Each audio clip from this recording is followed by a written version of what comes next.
The afternoon sun hung hard and unforgiving over the high desert, pouring down in a blinding, white-hot glare that made the world shimmer. Out here on the far edge of New Mexico's red country, heat wasn't just something you felt. It was something that pressed against your ribs, crawled into your bones, and dared you to stand your ground. Wind whipped across the flats, sharp as broken glass, carrying dust that clung to skin like rust. This was the kind of land that made weak men leave and strong men quieter. Jonah Crowe had become one of the quiet ones. His cabin, leaning, sun-bleached, half-rotted, sat alone against a backdrop of endless mesas. The boards groaned in the wind, and the porch sagged like it missed company. Jonah didn't mind. Solitude was the only neighbor he trusted anymore. He was in his mid-30s, tall but worn down around the edges, like a fence post carved by storms. His shirt was always rolled to the elbows, revealing arms cut by years of hard labor. His face, sunburned and shadowed with stubble, carried the kind of tired that a night's sleep couldn't fix. A faded cavalry scarf still hung on a hook by the door, one of the few things he hadn't burned from his old life. Jonah had been a scout once, a good one. People depended on his eyes, his ears, his instincts. He could read soil like a newspaper, tell a story from a single footprint, hear a lie in the wind. Back then, he believed in duty, believed in orders, believed in doing the right thing. Until the night he led his unit to the wrong canyon. The screams still visited him. The families who were never meant to be caught in the crossfire, the fire that roared up faster than any man could stop. Jonah carried that night with him the way other men carried prayer books. He'd left the army the next morning without looking back. And for 5 years, the desert had been his refuge, or his punishment. Some days he couldn't tell which. He was fixing the fence that afternoon, hammer rising, falling, rising, falling in a steady, comforting rhythm, when something tugged at the edge of his instincts, a prickle at the back of his neck, the kind that had saved his life more times than he could count. Jonah stopped mid-swing. The wind paused with him. He lifted his head slowly, scanning the ridge beyond the property line.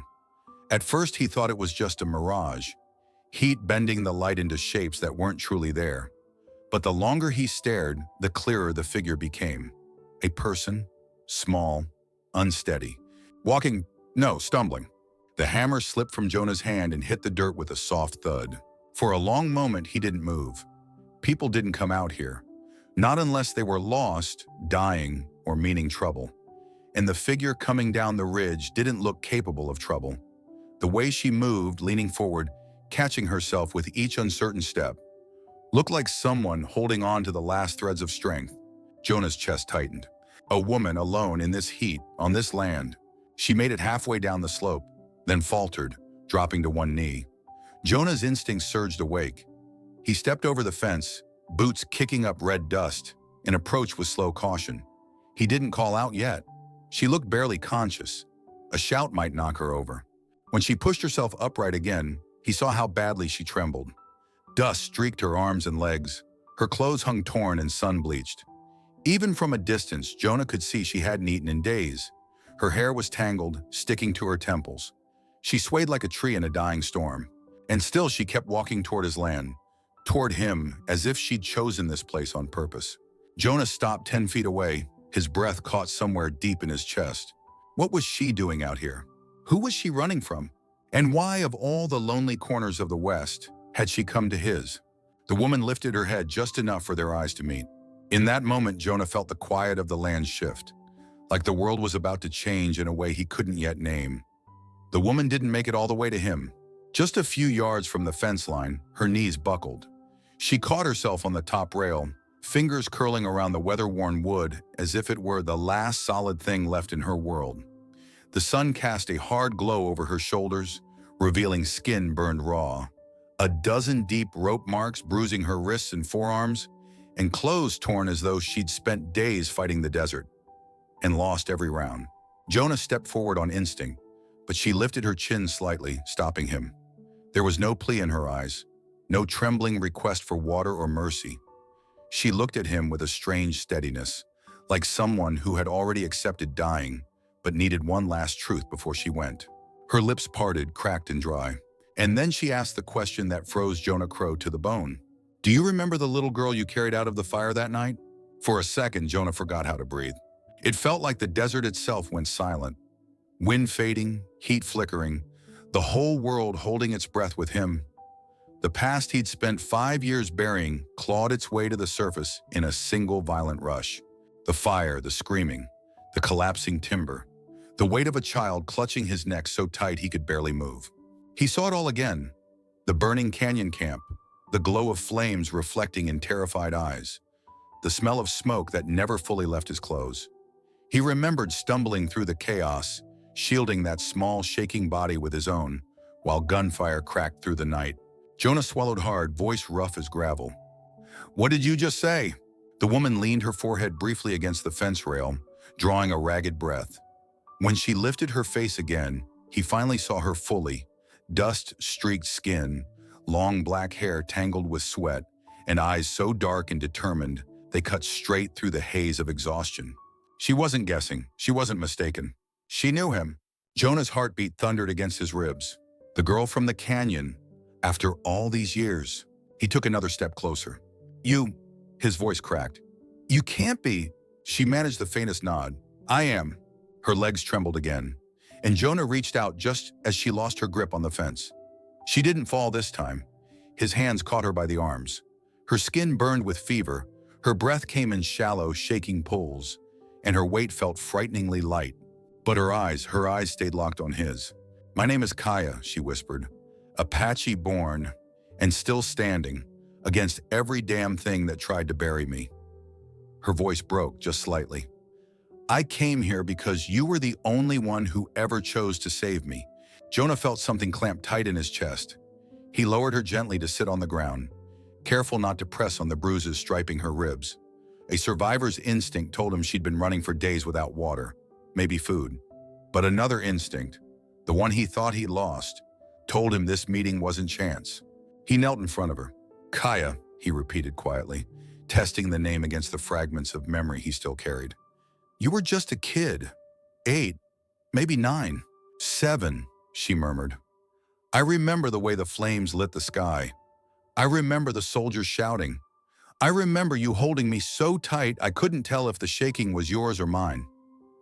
Her lips curved in something that wasn't quite a smile, wasn't quite pain. "You ran through the fire for me." Jonah's throat worked. He wanted to look away, but she didn't let him.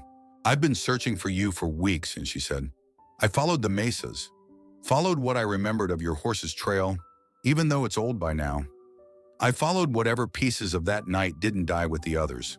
Jonah's hands curled unconsciously into fists. So many had died, so many he could never save.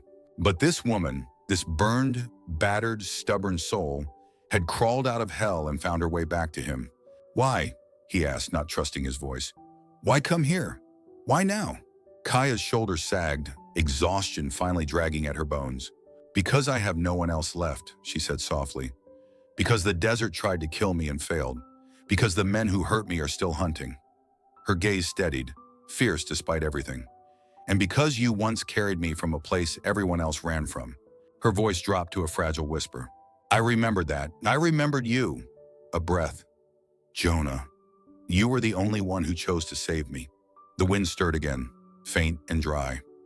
Jonah felt the world tilt, just slightly, but enough to know nothing about his life would stay the same after this moment. The woman who stepped out of death had come for him, and the desert was about to demand the price of it. Jonah carried Kaya inside the cabin with a gentleness that felt foreign in his own hands. He laid her on the narrow cot near the window, where the fading sunlight cast a dusty gold across her face. She winced when her back touched the blanket, and Jonah immediately reached for the water jug. "Easy," he muttered, sliding an arm behind her shoulders to lift her just enough. "Slow sips. If you drink too fast, your stomach will turn on you." Kaya obeyed without protest. Her lips trembled against the rim of the tin cup as she took small, careful swallows. Jonah watched her throat move, watched the life bleed back into her eyes one breath at a time. When she lowered the cup, he saw her hands shaking. He wrapped a clean strip of cloth around her wrist, covering the angry purple rope marks. "You were tied up a long time," he said quietly. She didn't answer right away. Her gaze drifted toward the open door, as if she still expected someone to burst through it, someone she'd been running from. Jonah moved to the wash basin, dampened a cloth, and returned to wipe the dust and salt from her face. She didn't flinch, didn't pull away. Her eyes stayed open, dark and watchful, like a wounded doe that refused to go under. "Can you tell me who did this?" and he asked. Kaya's breath shuddered before her words did. "There were 4 of them," she said, voice thin but steady. "Men who travel the trade routes. Men who deal in more than cattle or horses." Her expression hardened. "They sell people, Jonah. Girls, boys, anyone the world won't miss." Jonah paused, cloth in hand. She continued. "A group of men took me after my tribe split, after everything fell apart. They traded me like I was nothing more than something they'd found lying by the river. One man, he said I'd fetch a high price up north, near the mining camps." A bitter heat climbed Jonah's throat. Nothing in this land made him angrier than men who hurt those who couldn't fight back. "So you ran," he said. Kaya's nod was barely visible. 3 nights. I hid in the cracks of the canyon walls during the day. The sun out there, it burns worse than fire when you're running from death." A ghost of a smile tugged at her lips. "But I'm Apache. I know how to follow shadows. And I remembered pieces of you." "What pieces?" Jonah asked, his voice softer than he meant it to be. "The way your horse smelled of cedar," she murmured. "The direction you rode after the fire. The shape of the mesas beyond the canyon. I held on to those things each night, like a map no one else could read." Her fingers tightened around the blanket. "I told myself, if I find the man who saved me once, maybe he'll save me again." Jonah's stomach twisted. He hadn't asked for trust, didn't feel deserving of it. Not after what happened at Red Canyon. He forced himself to sit on the edge of the cot, elbows braced on his knees. For a moment, he couldn't meet her eyes. The truth weighed on him like a yoke. "Kaya," he said, voice low. "The night of the fire, it wasn't supposed to happen the way it did." Her breath hitched, but she didn't interrupt. "I was given orders," Jonah said. "Orders from a man higher up than me. I was told there were armed warriors hiding in that canyon, that they were preparing an ambush." He rubbed a hand over his jaw, feeling the old shame burn through him. "But there were no warriors, just families." She studied his profile in silence. Jonah swallowed hard. "I led them there. I was the one who pointed the way, and by the time I realized the truth, the shooting had already started." Wind rattled the loose boards of the cabin, echoing in the quiet. Finally, Kaya spoke. "Who gave you those orders?" The name tasted like rust in his mouth. "Jeb Voss." Kaya's eyes narrowed. "The gold hunter?" Jonah nodded. "Greedy bastard, never cared about treaties or people. He wanted the canyon cleared so he could stake claims where Apache families lived. He fed me false reports, made it sound like your camp was preparing for war." Jonah let out a long, ragged breath. "I was blind, I believed him, and innocent people died because of it." The confession hung between them, thick as dust. Kaya didn't look away. "You didn't light the fire," she said quietly. "You didn't pull the trigger. You carried a child through the flames." Her voice softened, almost fragile. "Jonah, you saved me." He shook his head. "I saved one. I should have saved more." "You saved the one who could come back for you," she whispered. Her words struck him harder than any bullet ever had. Outside, the sky dimmed into a copper dusk, and Jonah realized for the first time in years that the truth he avoided had finally been spoken aloud. And once spoken, it demanded to be faced. Evening settled slow and heavy over the desert, smearing the sky in shades of rust and bruised purple. Jonah stepped outside to rinse the blood-stained cloth he'd used on Kaya's wrists. He stared toward the west, where the mesas cut jagged shapes against the sinking sun. That was when he saw it. A thin, crooked column of smoke rising where there should have been nothing but empty land. It wasn't campfire smoke. Too straight, too deliberate. Jonah's jaw tightened. Someone was out there. Someone who didn't give a damn about hiding. He didn't move at first. He watched, measured, read the wind the way he used to on patrol. The smoke held steady, a stubborn gray line threading into the darkening sky. Whoever made that fire wanted a signal, either for their own men or for the person they were hunting. Jonah wiped his hands on his trousers and stepped back inside the cabin. Kaya sat on the cot, looking stronger than before, but still pale beneath the dust on her cheeks. She glanced up immediately, sensing the shift in his posture. "What did you see?" she asked. Jonah didn't sugarcoat it. "Smoke! West Ridge!" All the color drained from her face. Her fingers dug into the blanket. "They found my trail." Jonah set the tin cup aside, his voice even. "Could be anyone." "No," she said, breath catching. Jonah, you don't understand. They don't stop. Not once they set their eyes on something. Not once they decide someone belongs to them. A tremor ran down her arms. They're hunting me, and they won't leave anyone alive who stands in the way. Jonah studied her for a long moment. She wasn't just scared. She was pulled tight like a bowstring, the kind that had been near breaking for days. He nodded slowly. All right, he said. Then we get ready. He crossed the room and knelt beside a wooden crate tucked beneath the table. Inside was the arsenal of a man who'd sworn never to need one again. Ammo boxes, a polished Colt, an old Winchester he kept clean out of habit, if not hope. He pulled the Winchester free and checked the chamber with practiced fingers. Kaya watched him. I don't know how to use a gun. You're gonna learn, Jonah said. Tonight. Her throat bobbed. Jonah, what if… He cut her off gently. Fear's fine, but fear isn't allowed to be the one holding the trigger. You understand? Kaya nodded, though she still looked uncertain. Jonah stood and handed her the rifle. Her hands shook when she wrapped her fingers around the stock. It's heavier than it looks, she whispered. That's because it's honest, Jonah said. Guns don't pretend to be something they're not. He stepped behind her, guiding her stance, adjusting her shoulders. First rule, hold it like you mean it, not like you're asking permission. She drew in a shaky breath. Second, he continued, aim with your breath, not your hands. Let your lungs figure out the rhythm before the bullet does. He placed his palms lightly on her arms, steadying them. She inhaled, slow and deliberate, doing her best to imitate the calm she didn't quite feel yet. Good, he murmured. Now squeeze, don't yank. Guns don't like being startled. Kaya squeezed the trigger. The rifle cracked like thunder in the cabin doorway, echoing across the land. She flinched but didn't drop it. Jonah nodded. Again. She fired a second time, then a third, each shot steadier than the last. By the fourth, her breathing had evened out. See, he said, you're getting it. Kaya lowered the rifle, looking at her hands as if they belonged to someone else. I never wanted to hurt anyone. Jonah's expression softened.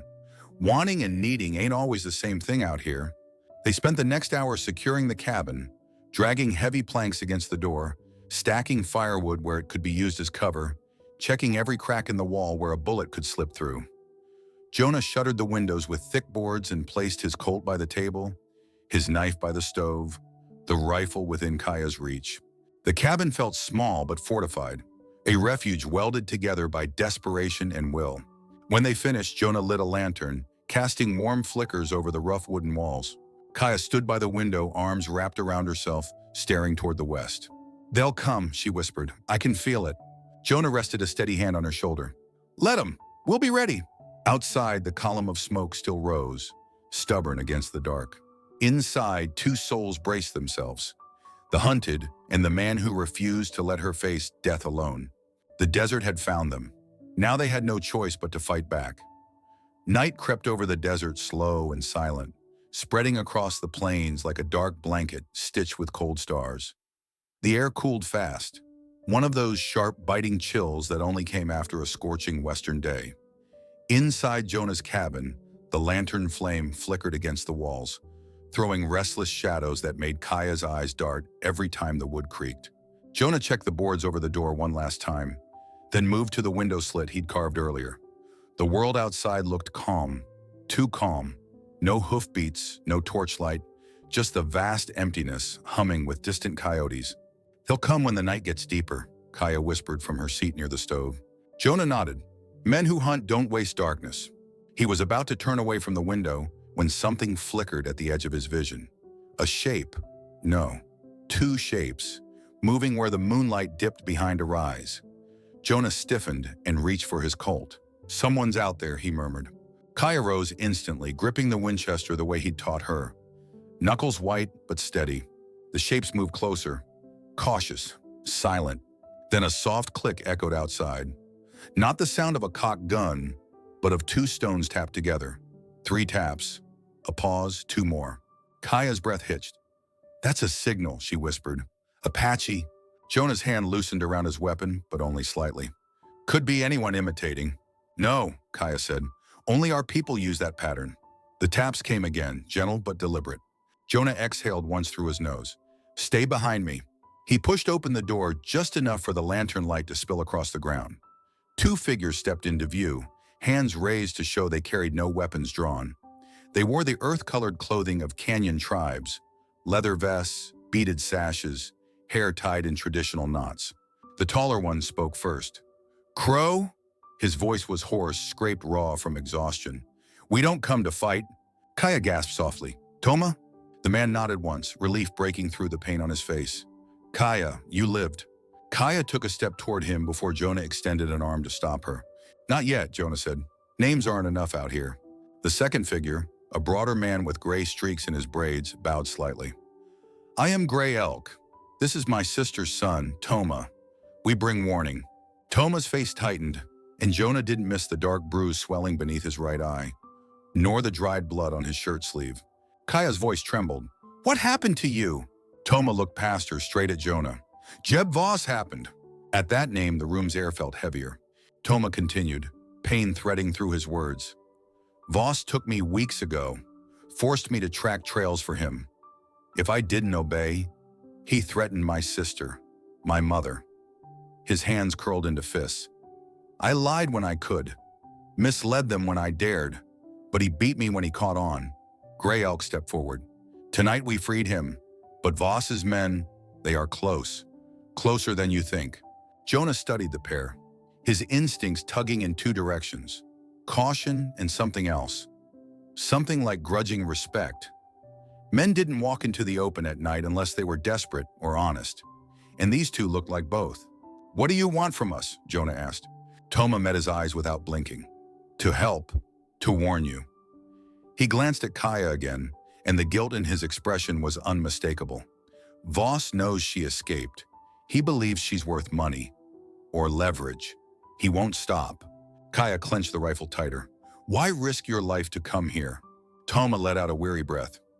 "Because I owe her tribe, because she's family to our bloodlines, and because, if a man cannot stand for what is right, then he stands for nothing." Jonah's jaw tightened. "And what's your plan then? You look half dead." Toma's cracked lips twitched into a faint smile. "I can still run well enough to play bait." His voice turned quietly fierce. "Let me draw them into a canyon. You and Gray Elk flank them. Kaya stays hidden." Jonah stiffened. "I don't like trusting strangers with guns at my back." Gray Elk nodded in understanding. "Wise, but look at us, Crow. We came in from the dark with no rifles drawn. If we wanted blood, yours would already be cooling." Jonah didn't love that truth, but he couldn't deny it. He looked to Kaya. Her eyes pleaded, not with fear, but belief. "Toma wouldn't lie," she said softly. "He fought beside my father. He was like a brother to my cousins." Jonah held Toma's gaze a long, heavy moment. What he saw there wasn't deception. It was exhaustion, resolve, and the unmistakable steadiness of a man telling the truth because he had nothing left to lose. Finally, Jonah lowered his Colt. "All right," he said, "we stand together." Kaya exhaled shakily, relief washing over her. Toma straightened despite the pain. "Then we move before moonrise. Voss's men will strike soon." And just like that, a wounded woman, a haunted scout, and two Apache fighters became an unlikely alliance stitched together by danger, desperation, and the thin thread of trust the West rarely gave freely. The desert outside remained silent, but the shadow hunting them was now closer than ever. The moon was little more than a thin, silver scar hanging above the mesas when the plan came together, sharp, dangerous, and fragile as glass. Jonah rolled out a rough map on the table, drawing quick lines with a charcoal stub. Toma and Gray Elk leaned over it, shadows flickering across their faces in the lamplight. "You're sure you can make it back to their camp?" Jonah asked. Toma gave a tired but steady nod. "They expect me to scout. If they see me limping in, bloodied, they'll believe every word I say." Kaya's brows pulled tight with worry. "You shouldn't go alone." "I have to," Toma replied gently. "If they think any of you are with me, the trap dies before it's born." Jonah tapped a spot on the map, a narrow gash in the land 2 miles south, where the canyon walls pinched together like the jaws of a wolf. "Bring them through here," he said. "The pass is tight, rocks on both sides. If they enter single file, we control the angles." Gray Elk grunted approval. 3 heights, 3 rifles, 1 shot each before they understand." Kaya swallowed. "And if they don't follow?" Toma's smile was thin but certain. "They will. Men like Voss always chase when they think victory is within reach." He pushed off the table and adjusted the strap across his chest. Jonah noticed the stiffness in his movements, the lingering pain from the beatings. But Toma didn't complain. He wore determination like armor. Kaya stepped closer, gripping his arm. "Come back alive!" Toma touched her forehead softly, a gesture of kinship. "I will try." With that, he slipped out into the night, swallowed quickly by the desert's dark throat. The three who remained gathered their weapons in silence. Jonah checked his rifle twice, then once more for good measure. Kaya tightened the strap on her borrowed gun, jaw set with a resolve Jonah couldn't help but respect. Gray elk prepared in the quiet, methodical way of a seasoned hunter. When they stepped outside, the night air cut cold against their skin.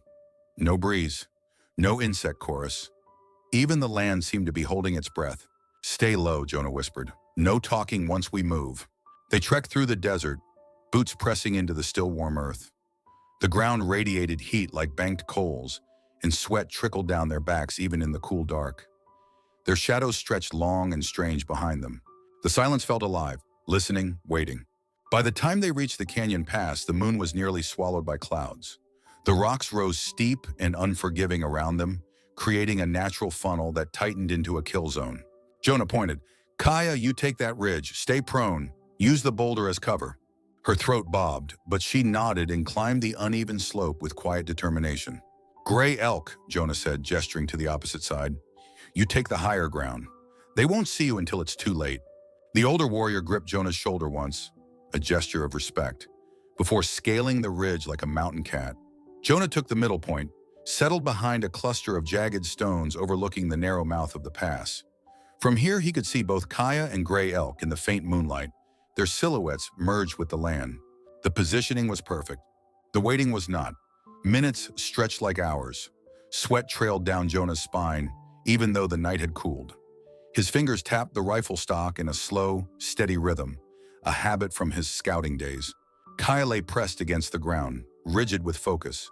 The moonlight caught her cheek, reflecting the fierce determination in her eyes. She looked nothing like the half-dead woman who'd stumbled to his fence. She looked like someone rising from the ashes of her past. Gray elk barely moved, his breath so controlled that he seemed carved from stone. Jonah listened to the desert, the scrape of rock, the whisper of sand shifting, the distant thump of hooves. He tensed. They were coming. The sound grew clearer, a slow, prowling approach, like wolves stalking through darkness. Jonah pressed his cheek to the rifle stock, aiming down the narrow throat of the canyon. His heartbeat matched the desert's pulse, heavy, slow, anticipatory. This was it. Whether they survived the night or died in it, everything that came next hinged on the trap about to spring. Jonah steadied his breath. Kaya adjusted her grip. Gray elk lifted his rifle into the moon's faint glow. And somewhere far behind them, in the enemy's camp, Toma was luring death straight toward them. Willingly, knowingly, bravely. One way or another, the night would end in blood. And the desert would remember. The desert went still.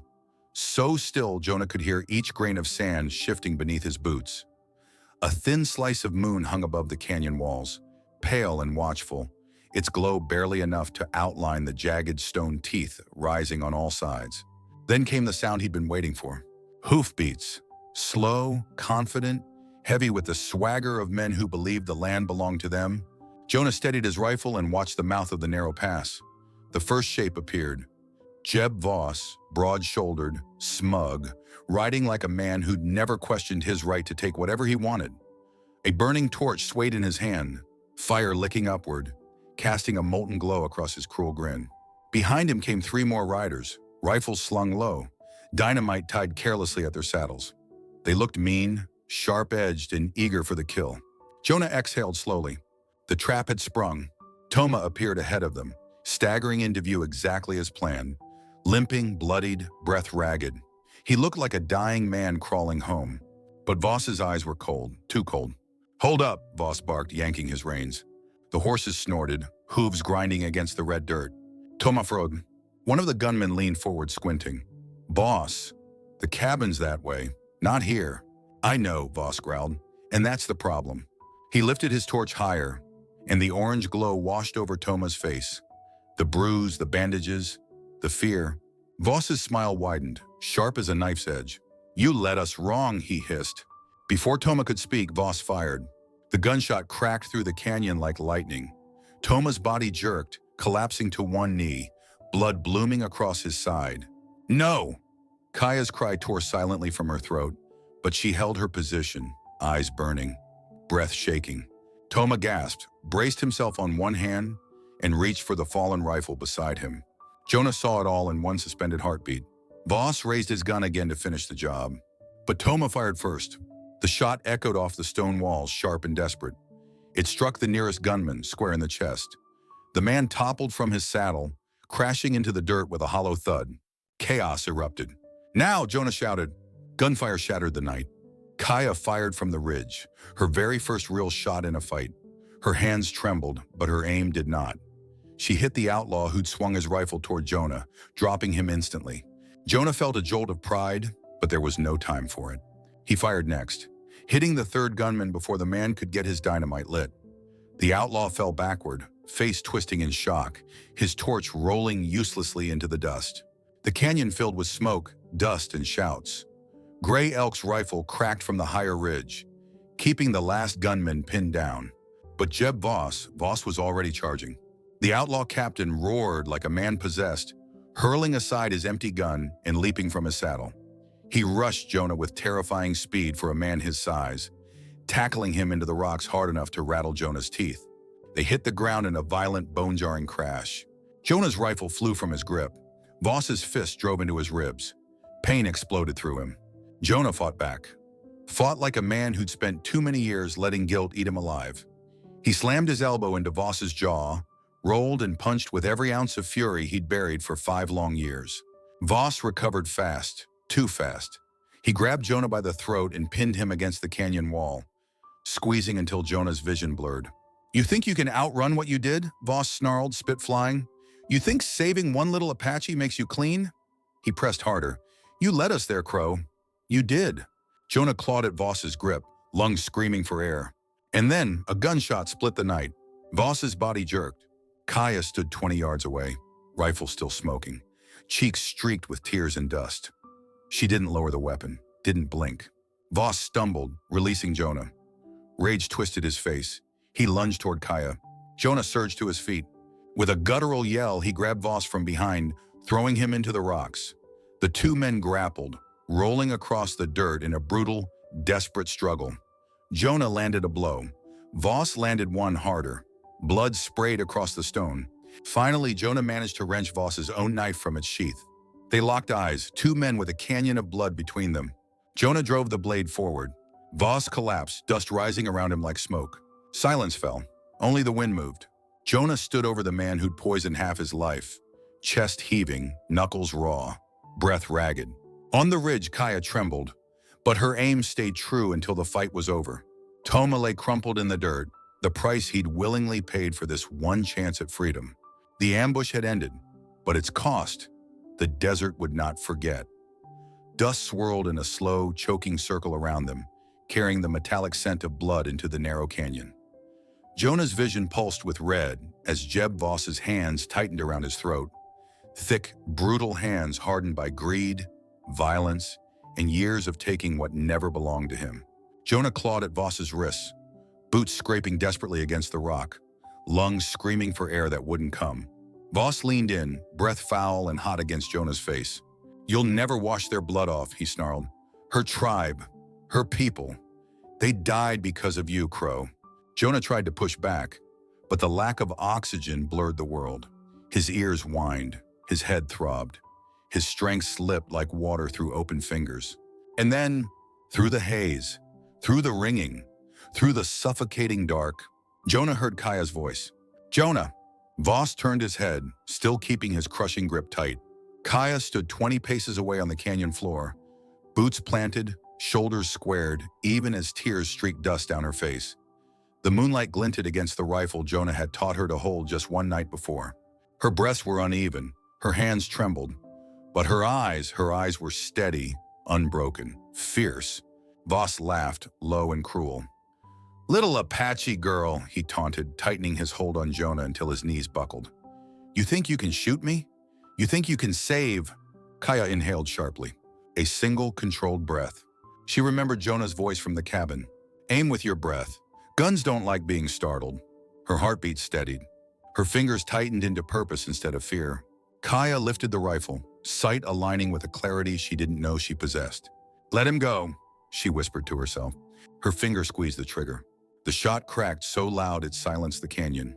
Voss jerked violently as the bullet ripped through his shoulder, spinning him sideways off Jonah. He bellowed in pain, clutching the wound, but before he could recover, Jonah surged upward with everything he had left. He tackled Voss, driving him into the rock, fists fueled by 5 years of guilt, loss, and nightmares that had never faded. Voss swung wildly, but Jonah blocked, ducked, then slammed his forearm across the outlaw's throat. "You destroyed families," Jonah growled, voice hoarse and ragged. "You turned me into a ghost of myself." His fist cracked into Voss's jaw. "And now, another blow. You answer for every damn thing you did." Jonah grabbed Voss's own knife, the blade glinting coldly. The outlaw captain's eyes widened, not with fear but with fury he could no longer wield. Jonah didn't hesitate. He drove the knife home. Voss collapsed, breath rattling, then falling silent as the canyon swallowed him whole. Jonah staggered backward, chest heaving, dirt and blood sticking to his sweat-soaked shirt. Kaya dropped the rifle and ran to him, gripping his arm as if to prove he was still alive. Jonah, look at me," she pleaded. He did, and for the first time in years, something inside him eased. But the victory was short-lived. A weak groan rose from the ground. "Toma!" He lay where he had fallen, curled around the gunshot wound in his side. Gray Elk was already kneeling beside him, face carved with grief but steady as he pressed cloth to the bleeding. Jonah and Kaya rushed to them. Toma's eyes fluttered open when Kaya touched his hand. "You did it," he whispered, breath shallow. "You broke free." Kaya's voice cracked. "Toma, stay with us, please." He shook his head faintly. "No, my trail ends here." His gaze found Jonah. "Crowe, you fight with honor. More than I first believed." Jonah swallowed hard, kneeling beside him. "We'll get you home." Toma managed a faint smile. Painful. Proud. "Home doesn't need me. But my sister..." His fingers tightened weakly around Jonah's wrist. Tell her I stood on the right side at the end." Kaya bowed her head, tears falling silently onto Toma's chest. Gray Elk whispered a prayer in Apache. The words carried soft and warm into the cold night. Toma exhaled once more, a breath fragile as desert ash, and then he stilled. The canyon fell utterly quiet. The torchlight flickered over 3 survivors kneeling beside the bravest man among them, his sacrifice sealing their victory in blood and courage. Jonah looked at Toma's still face, and something shifted deep in his chest. A vow, a duty, a redemption long overdue. Kaya held Toma's hand a moment longer before gently setting it on his chest. "This land will remember him," she whispered. Jonah nodded, voice low and solemn. "So will we." The sun climbed slow over the desert the next morning, spilling gold across the red earth as if trying to bless the wounded land. The fight had left the canyon scarred. The ground churned, rocks stained, dust unsettled. But the silence that followed was deep and reverent, like the desert itself was honoring the dead. Gray Elk led them to a small rise near a juniper tree, one of the few stubborn plants clinging to life in the harsh soil. "Here," he said quietly, "Toma would want to rest where the wind can speak to him." Jonah and Kaya worked beside him in silence. They gathered stones, smooth, sun-warmed, heavy with meaning, and stacked them into a low, rounded mound. Each stone placed with care, each breath drawn with weight. When they finished, Gray Elk began to sing. It wasn't a song meant for crowds or celebrations. It was soft, ancient, threaded with grief and gratitude. A morning chant that drifted into the wind, rising and falling like the breath of the earth. Kaya sang with him, her voice fragile at first, then steadier as the melody wrapped around her. Jonah stood behind them, hat pressed to his chest. He didn't know the words, but he felt them. Felt the ache, felt the respect. And for the first time in many years, he wished he'd learned how to pray. When the song faded, Kaya knelt beside the stone mound. She touched the topmost rock with trembling fingers. "Thank you," she whispered, "for choosing the right side at the end." Gray Elk bowed his head once more. Then he turned to Jonah. "I will return to my people," he said. "There are wounds that need tending, stories that must be told. But you two, your path is not finished." Jonah nodded. "Safe travels." Gray Elk placed a hand on Kaya's shoulder, a gesture of blessing. "Walk in strength, little sister." Then with the quiet dignity of his people, he disappeared into the desert, swallowed by the morning light. Jonah and Kaya walked back toward the cabin in silence. The trail felt longer than usual, weighted by loss and the aftermath of survival. When the cabin finally came into view, Kaya let out a small broken sound. The place looked battered. A chunk of the west wall had been blown open by stray gunfire. The front door hung crooked on one hinge. Scorch marks stained the porch, but smoke still rose gently from the stove's chimney. The horses still grazed near the fence, and the desert wind still hummed softly against the eaves. They were alive. Against every odd, they were alive. Kaya stepped over the broken boards and into the dim interior. She ran her fingers lightly across the cracked table, the scattered tools, the floor still dusted with footprints of men who had meant to kill her. "It's ruined," she whispered. Jonah stepped in behind her, ducking under the shattered doorframe. "No," he said. "Just hurt." Kaya turned to face him. Her eyes were red but steady. "What do we do now?" Jonah looked around the cabin, the battered walls, the splintered door, the busted shelves. Then he looked at Kaya. Really looked. This woman had walked out of hell to find him, had risked everything to stand at his side, had saved his life with a single breath-steady shot. For 5 years, he'd lived like a man half dead. But now, for the first time, the future didn't feel like a punishment. He took a slow breath. "We're not going anywhere." Kaya frowned slightly. "What do you mean?" Jonah stepped closer, brushing dust from her temple with a thumb. His voice was quiet, almost rough. "This place has been a grave for me long enough, but it doesn't have to stay that way." He nodded toward the broken walls. "We rebuild it, fix what we can, make it stronger than before." Her breath caught. "Together," he added. The word hung in the air like a promise. Kaya's lips parted, soft and uncertain. You want me to stay?" Jonah's eyes held hers, steady as the desert horizon. "I want you here, not because you're running, not because I owe you, but because you walked back into my life when everything else was dead." A pause.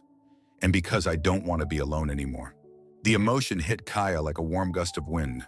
Her shoulders trembled, not from fear but release. She nodded slowly. "Then, yes." Her voice wavered. "I'll stay." A quiet moment settled between them. Simple, fragile, and somehow more powerful than any gunfight they'd survived. Outside, the wind rustled the broken fence. A new beginning whispered through the red earth. Two souls, bruised but breathing, stood together in the ruins of a life Jonah once thought beyond saving. They had lost much, but they had found each other. And that, in this unforgiving land, was enough to start again. 6 months passed like the slow turning of a wagon wheel, steady, creaking, full of dust and quiet miracles. The red earth changed around them, not in dramatic sweeps, but in small, stubborn ways that only patient souls notice. Where the cabin once leaned like a tired old soldier, now stood a sturdy home. Its walls thick, its beams new, its roof tight enough to laugh at storm clouds. Jonah had rebuilt it with his own hands. Kaya rebuilt it with her presence. Together, they made something stronger than the life he'd lived before. A longer fence now stretched across the land, its posts straight and proud. A small garden had sprouted beside the narrow stream, rows of corn, beans, squash, and herbs that Kaya tended with the gentle, rhythmic care of someone who knew how to coax life from stubborn soil. Every morning, Jonah found her there, sleeves rolled, hair loose, humming old Apache melodies that mingled with the sound of flowing water. And every morning, he felt something inside him settle a little more. Peace. Real peace. The kind he never believed was meant for him. Sometimes they worked in silence. Sometimes they argued about where to put the next fence post. Sometimes they laughed until the horses pricked their ears at the noise. It wasn't a storybook life. It wasn't perfect. But it was theirs. The nightmares came less often now. For years, Jonah had woken with fire in his lungs and ghosts at his bedside. But the more he worked the land, the less he heard the screams of Red Canyon. And on the nights when the shadows crept back, when he jolted awake with sweat on his brow and guilt clawing at his chest, Kaya was always there. Sometimes she lay a steadying hand on his back.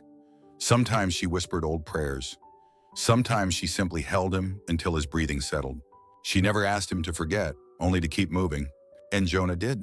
Not because he was strong, but because she had walked back from death itself just to reach him. One evening, as the sun sank low and wide across the mesas, painting the world in molten orange, they sat on the porch steps Jonah had carved by hand. The wood was smooth from their boots and warm from the dying light. Kaya leaned against his shoulder, her braid brushing his arm. Her voice was quiet when she spoke. "You saved me twice," she whispered, "once in the fire, and once when everything in me had given up."